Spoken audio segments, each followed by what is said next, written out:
Yo, what's going on YouTube, and welcome back to another Sunday vlog. So, I'm back again. I kicked this off last week, basically said that I was going to try and do these on a weekly basis, just to sort of start trying to chat to you guys a little bit more, make it a little bit like less formal, and basically so you can see sort of either updates about what's happening to the channel, or what's sort of like happening with me, or kind of like just generally what I'm getting up to. So that is what I said I was going to do, and I also said at the end of the last video that I wanted you to leave some questions because you guys have been asking me to do a Q&A for a while. So you left some questions down, and I'm going to answer them in today's video. But just before I get into that, if you haven't seen last week's video, make sure you go and check it out. It's my first vlog for the new year, first sort of like time properly vlogging as well, and I also kind of like thought I would kick it off with like a big kind of life update. If you haven't seen it, then basically the sort of like short summary of it is that I effectively used to work at Microsoft, and then I quit there, and I'm now working on this YouTube channel full time, so I can bring you guys bigger and better content. So that is the summary for that. But if you want to know why, or you want to sort of like get like more information, then make sure you go and check it out. I'll leave a link to that video in the description box down below. But today is Q&A time.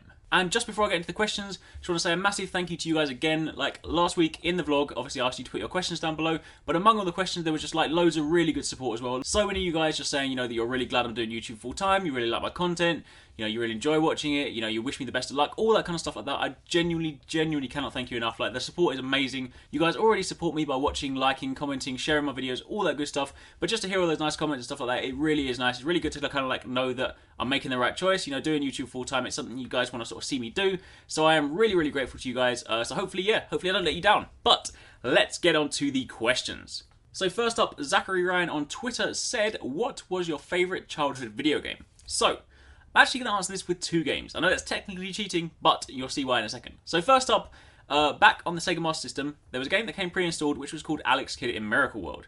Now that was the first game I ever played. I was 2 years old when it came out, and obviously it wasn't my console. My brother had the Sega Master System. I wasn't obviously allowed a console at that time, so I just used to sit with him and watch him, but occasionally he would let me play, and that was the first game I actually got to sit down. Obviously it wasn't very good, like I was 2 years old, and Arekkz in Miracle World is a really difficult game. To this day, I have never completed it.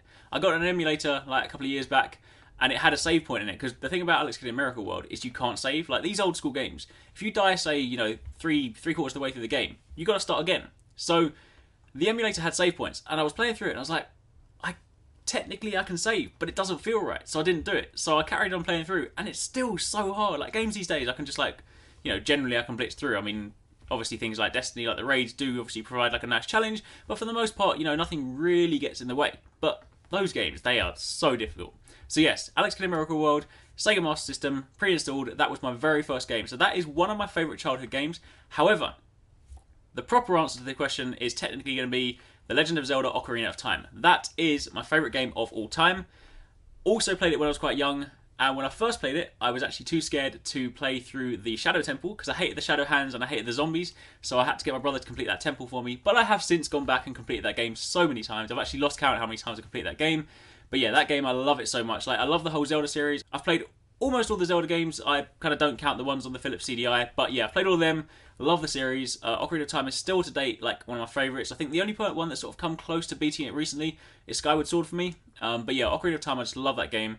So yeah, really cool. And obviously I'm really looking forward to Majora's Mask. But yes, the proper answer to that question would have to be, if I could only choose one game, The Legend of Zelda Ocarina of Time. It really is kind of hard trying to sort of like pick one game though, because other games, I think back to like my childhood, Donkey Kong 64 was amazing, Super Mario 64. Like I was basically like, back in the day, I was a Nintendo kid. I know obviously you guys know that like now I play mostly on Xbox, but I do obviously have all the consoles, so I can play on whatever I want. But back in the day, I was a Nintendo kid, so just that was basically my childhood. But anyway, yes, sorry, very long answer, but there you go. Next up, not quite a question, but I still wanted to bring it up anyway, from Egg Xbox Mini, said, can you do, or just do a video about working at Microsoft? I will do that, because I know it's going to be interesting to you guys. This kind of leads nicely on to my next question anyway, but yes, I will do a video for that. I'm always trying to sort of think of topics for the vlogs on the weekends, because I don't really, you know, obviously I'm kind of like new to vlogging, so I don't necessarily want to sort of ramble on if I've got nothing to say, so I'm going to try and think of topics. So yeah, I will be doing a video. It might be next week, or it might be the week after, on, yeah, like, you know, working at Microsoft, you know, what I did, obviously within the realms of what I can talk about. I obviously won't be able to say everything, but I'll tell you, you know, just for the gist of like, you know, what I did and kind of stuff like that. So yes, I will be doing that. And then, as I said, this leads nicely onto my next question from Alex A, who said, how did you start working at Microsoft and how did you get into the games industry? So first up, dial it back a little bit. Went through school, went through sixth form, and then I went to university to do a kind of, it was very badly named, the course was called Computer Games, but it was effectively computer science with additional sort of game design modules, so we did extra things like, you know, like actual like gameplay design, things like modelling, things like we projects where we actually had to do like specific game programming, things like that. So that's what I sort of started doing. So I went to university to sort of start learning to program and sort of, well, because that's what I kind of thought at the time I wanted to do. Then fast forward a year, I kind of like did my first year of university and then was like, I don't like programming, but I still carried on doing it because obviously I had to finish my course. So I programmed for the rest of my course, but then throughout that time, I then moved on to thinking things like level design, thinking, that's something I want to do. Then realised that I like modelling, but I hate texturing, so that wasn't going to be very good. So then I was like, all right, let me kind of like think again. Just like, I know what I want to do. I want to be sort of like a game designer. And then actually what I realised afterwards was that I love games, and I love playing games, and I have really random ideas about what I would like to be in a game, but I never like tie them together. Like I couldn't plan out something like Uncharted with like a crazy sort of backstory and like, I mean, obviously I know it's more than just one person in a team, but still, like I have like random ideas, like I want there to be dinosaurs and I want there to be robots and I want you to combine them and crazy things like that. But yeah, so I was like, you know what, game design isn't for me. So I kind of finished my course, and I was sort of like left at a point where I was like, I don't really know. I know that I want to be in the industry, but I don't know what I want to do. And also worth mentioning, I went to university with 269, who you know from running this channel with me as well.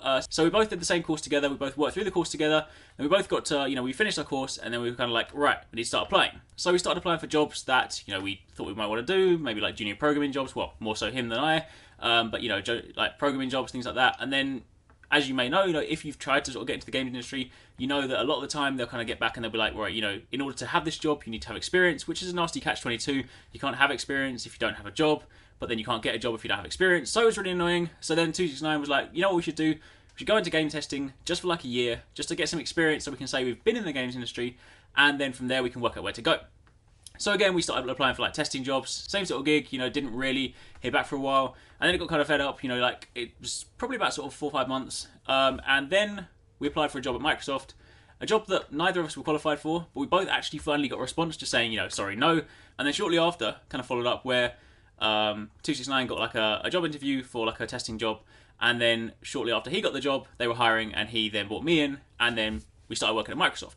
So that is sort of like initially how we did it. So we went in as testers, game testers, because technically speaking, you can do game testing without having to have any previous experience. I didn't even have to, I could have skipped university. I could have saved 3 years of my life and gone straight into game testing and then technically speaking still got where I am. I am not saying don't go to university because it is really useful and I do still think some of the skills that I got have helped me along the way and have helped me progress. But that being said, yeah, we went into game testing, which obviously I didn't need any qualifications for, and then I worked there for a year, and it was really lucky because the very first game I worked on was Forza Horizon 1. So immediately, on my CV, I've got a AAA game. So I'm working, I'm a game tester, but I've worked on a AAA title at Microsoft, which is really, really good. So I did that for a year, went through Forza Horizon DLC packs.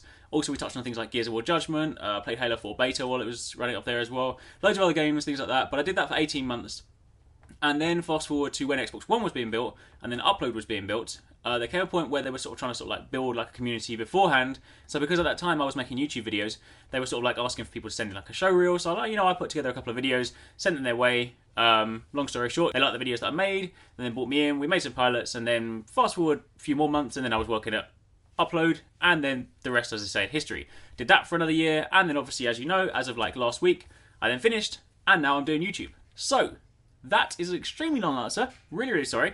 But hopefully it kind of gave you some insight. But basically the sort of like really short version is, went to university, applied to be a game tester because that has the lowest barrier to entry. And then if you're in that job, then at least you can technically say you're in the games industry. Also, if you're a game tester, people might not know this, but you can still go to E3 because technically you're working in the games industry. So then when it comes to going to E3, you can apply for the, for the 3-day pass for E3.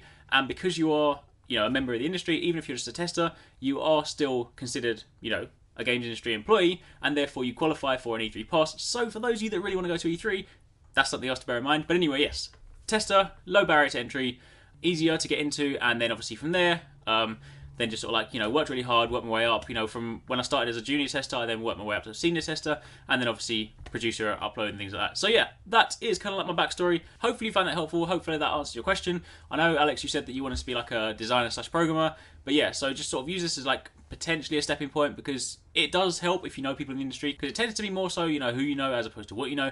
But yeah, just sort of sometimes think outside the box and just consider, getting any kind of experience that would actually count on your CV, and then go from there. So, there you go. Now, moving on to the next question from Abe Sonner said, what is your Xbox Live name? This is an easy one.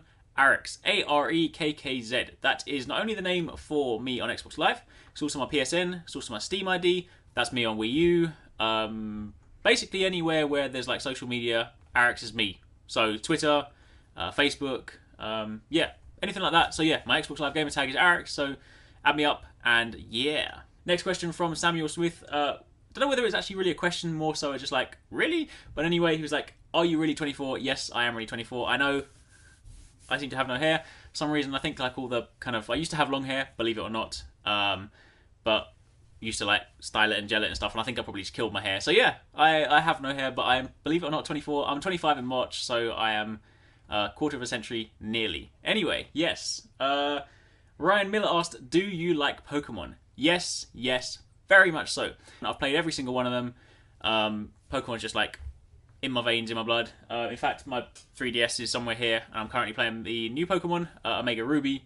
But yes, I do love Pokemon. I have actually done some Pokemon videos on the channel. I haven't done much, or in fact, I haven't done anything on Omega Ruby, but I've done stuff on like Pokemon Art Academy and some other Pokemon demos and stuff like that. But yes, I do love Pokemon. Then, apologies if I pronounced your name wrong, but Jonah Naha said, do you have a Twitch channel, and if not, will you start one? Technically, yes. Yes, we do have... There is an Arekkz Gaming Twitch channel, twitch.tv/Arekkz Gaming. You can follow us there. I don't currently stream that much, partly because I suppose I like to... When I make my videos, I like to kind of think about what I do. You know, like, I plan it out. Normally, I'm providing you guys some information, so I plan it out. You know, I do all that kind of stuff, and then I, like... You know, I can edit it together, and I can be happy with sort of, like, what comes out. And then, or like I've recently started doing, like, the Nightfall series with you guys, and then I know that's a little bit more sort of random, because I'm just sort of, like, you know, jabbering on. But again, it's quite sort of like a fixed kind of time frame sort of thing.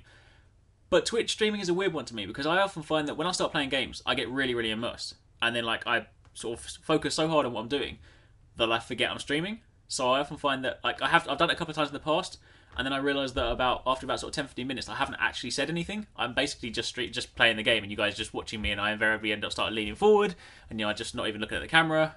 So I haven't done it. I don't do it too much. That being said, now that I'm working full-time YouTube, and now that I've got more time in the new year to kind of dedicate to this stuff, I do appreciate Twitch is still a really big thing. So if it's something that you guys would like to see me do, you know, I could, I mean, I do still run the raid every single week. I do still, I try to play a bit more Crucible, though, you know, I probably need to start playing more Crucible than I do. So I could start doing that. If it's something you guys want to see, then do let me know in the comments down below, and I'll consider sort of trying to find a way to fit it in. Maybe I'll just start streaming maybe like once a week or something, and then if it works out, sort of, you know, build from there. But yes, at the moment I do have a channel, but I don't do much with it. And then plans, yeah, kind of depends on if you guys want to see it. So, yes.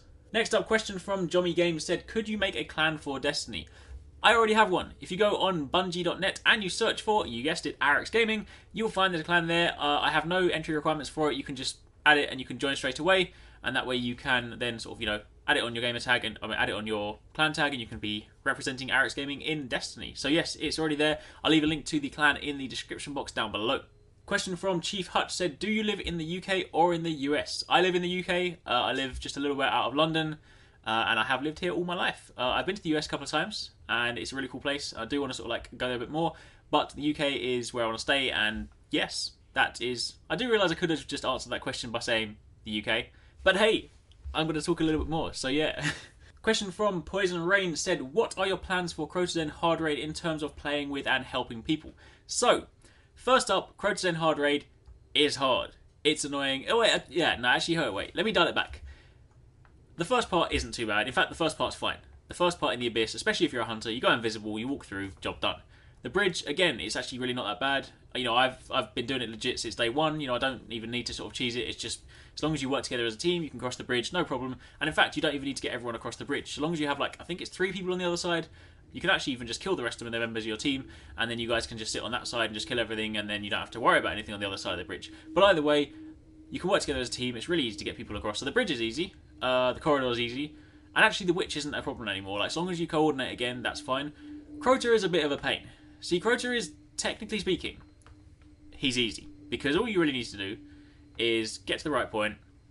You have to then have your team take him down, use the right attacks, and you can usually get sort of like, you know, 6 to 8 hits on him before the sword despawns, and you can get out. And you can probably do it in 2 to 3 swords. If you can do it in 2, great, you don't have to deal with ogres. If you do it in 3, then it's a little bit more tricky. But the problem with hard mode is obviously if anyone dies, then you're a man down and you can't revive. So that's my really long way of saying that right now what I'm doing is for hard mode and just trying to sort of like master it. I mean, sort of like working through hard mode this week with my team and my clan, and just sort of trying to sort of like work out the best way to do it. So what I want to do is once I have a like for example on normal mode, no problem. I'll run anyone through that. You know, if you guys want to do normal mode, I will run you through that, no problem. Vault of Glass normal, Vault of Glass hard, anything, fine, no problem at all.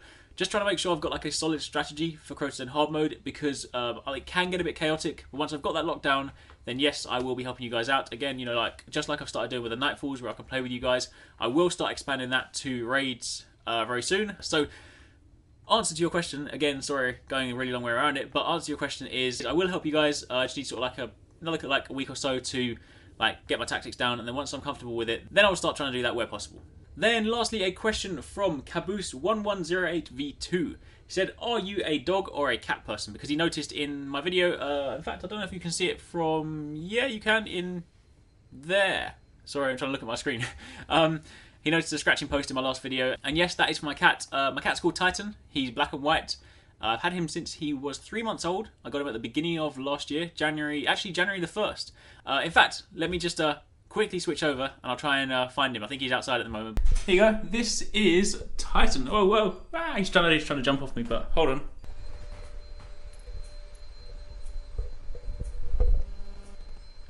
There you go. So that is Titan and that is my cat. So the answer is yes, I'm a cat person. I mean, I love animals in general, so cats, dogs, fine, no problem. But I am definitely a cat person. I feel like cats, you need to earn their respect. And yeah. So anyway, that's it. So that is pretty much it. I tried to sort of like collate all the questions that were, you know, the most relevant ones. If there are any other questions, obviously do drop them down below, and I'll obviously try and either answer them just in the comments, or I might consider just doing like another Q&A like in a few weeks time or like a month or something like that. I don't know, maybe like a monthly Q&A if you guys have got new questions, things like that. But either way, that is it. So thank you very much for all your questions. Thank you very much for all your support. Genuinely really do appreciate that. And yeah, I think that's basically it. I am going to try and sort of, well, I say I'm going to try and keep these short. I'm recording this and I don't actually realise how long I've been rambling on. It's probably already longer than it should have been. But either way, thank you very much for watching. If you made it this far, then genuinely thank you. I am still going to try and do this, so maybe next week I might do the video on working at Microsoft, or otherwise I might be doing a video. I said I want to do one talking about like plans for this year, so you know, games that I want to cover, things that I want to do, all that kind of stuff like that. So I'll do you know, do a couple of videos like that. But either way, yeah, if there's anything you want to know sooner, then drop them down below, and that might inform my future vlogs.